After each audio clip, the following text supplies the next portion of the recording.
कौतुक मानव कौल चित्त राजीव आइप। आपको कैसे पता कि इसका नाम कौतुक है? सलमा ने पूछा।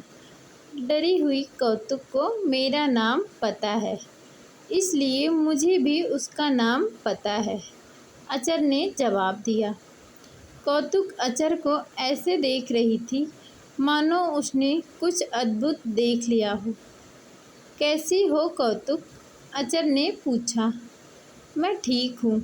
आप मेढक हैं? जुगनू हैं? कौतुक ने पूछा। बहुत पुरानी बात है। मेरा एक दोस्त हुआ करता था।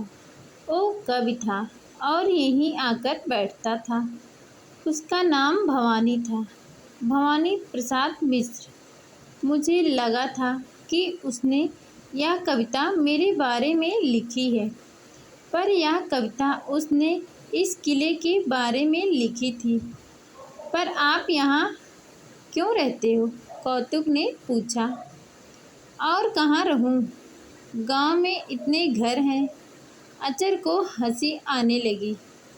हंसते हुए उसने कहा, मैं हमेशा से ऐसे ही वीरानों में रहा हूँ, झिंगुरों मेढकों की टर टर के बीच। वो कभी सही कहता था कि सन्नाटा मेरा घर है। आप क्या काम करते हो? कौतुक ने पूछा। काम? अचर ने पूछा। जैसे मेरी माँ वकील हैं, वैसे ही आप भी तो कुछ करते होगे।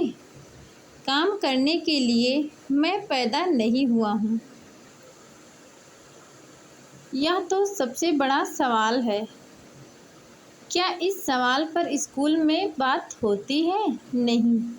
पर इसका क्या जवाब है? हम सब बस समय काटने के लिए पैदा हुए हैं। अब किसे कैसे समय काटना है या उसे ही तय करना है। कुछ लोग खुद को काम में इतना फंसा लेते हैं कि उन्हें समय के कटने का पता ही नहीं लगता, और कुछ ऐसे हैं जो अपने बीत रहे समय को बहुत धीरे धीरे बहता हुआ देखते हैं। पर हम सब अंत में इस धरती पर अपना समय ही काट रहे हैं बस। वक्त को लेकर तो हम दोनों के पास बहुत सवाल है, सलमा ने कहा। इतनी छोटी उम्र में इसका जवाब अगर मिल जाएगा तो सिर्फ तुम्हारी मुश्किलें ही बढ़ेंगी, अचर ने मुस्कुराते हुए कहा।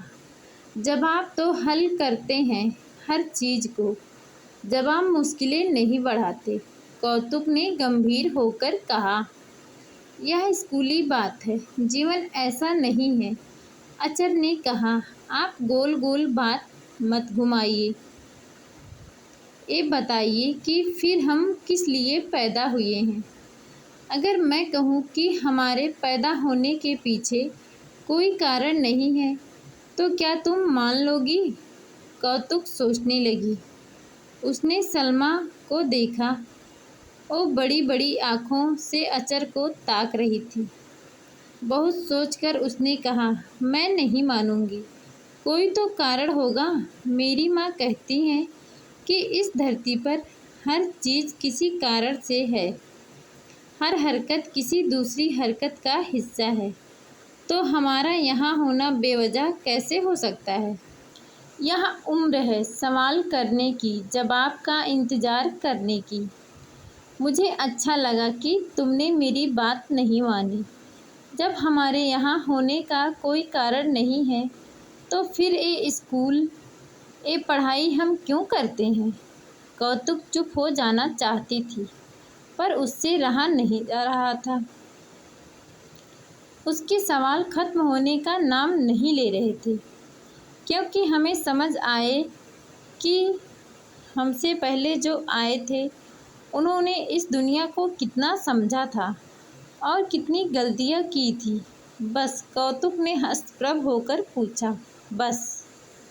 कौतुक की गर्दन में दर्द होने लगा था। तभी उसे समझ आया कि अचर का कद बहुत लंबा है और वो उससे बात करने के लिए इतनी देर से ऊपर देख रही थी। अचर ने अपने काले लबादे को झाड़ा। ढेर सारी धूल ने उसके चारों तरफ एक धुंध सा घेरा बना दिया।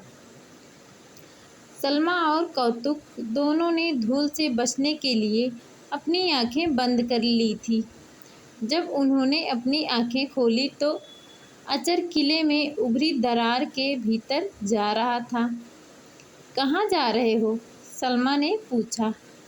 काम से, अचर ने पलटकर जवाब दिया। पर आपने तो कहा था कि आप काम नहीं करते हो, कौतुक ने तुरंत पूछा। दीवार की दरार के अंधेरे में ओझल होने के ठीक पहले अचर के हंसने की आवाज़ आई। कौतुक को कुछ समझ नहीं आया। उसने पलटकर सलमा को देखा। सलमा अचर की हंसी में शिरकत दे रही थी। मैंने कुछ गलत पूछा? कौतुक ने सलमा से पूछा। नहीं, फिर तुम हंस क्यों रही हो? क्योंकि मैं अचर को जानती हूँ, वो ऐसा ही करते हैं। कैसा? वो अजीब बातों पर हंस देते हैं। अचर के जाने के बाद कौतुक और सलमा किले की दीवार पर पैर लटकाए देर तक नदी का बहाना ताकते रहे। कौतुक को लगा कि अगर सामने नदी की जगह तालाब होता तो वो शायद इतनी देर उसे नहीं देख सकते थे। नदी के बहाने में कुछ घट रहा है का सहारा था, जो उन दोनों के बीच बैठी चुप्पी को सहने का बल दे रहा था। क्या वक्त का धीमी गति से बहना यही होता है? हमें पानी का बहना देखना इसलिए अच्छा लगता है ताकि हम वक्त का बहना समझ सकें।